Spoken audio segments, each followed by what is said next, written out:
یہی لوگ ہیں جن پر ان کے پروردگار کی مہربانی اور رحمت ہے، اور یہی سیدھے راستے پر ہیں۔ بے شک کوہ صفا اور مروہ خدا کی نشانیوں میں سے ہے، تو جو شخص خانہ کعبہ کا حج یا عمرہ کرے اس پر کچھ گناہ نہیں کہ دونوں کا طواف کرے، بلکہ طواف ایک قسم کا نیک کام ہے، اور جو کوئی نیک کام کرے تو خدا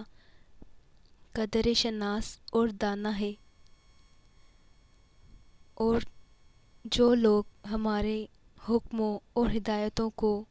جو ہم نے نازل کی ہیں کسی غرض فاسد سے چھپاتے ہیں، باوجود یہ کہ ہم نے ان لوگوں کے سمجھانے کے لیے اپنی کتاب میں کھول کھول کر بیان کر دیا ہے، ایسوں پر خدا اور تمام لعنت کرنے والے لعنت کرتے ہیں۔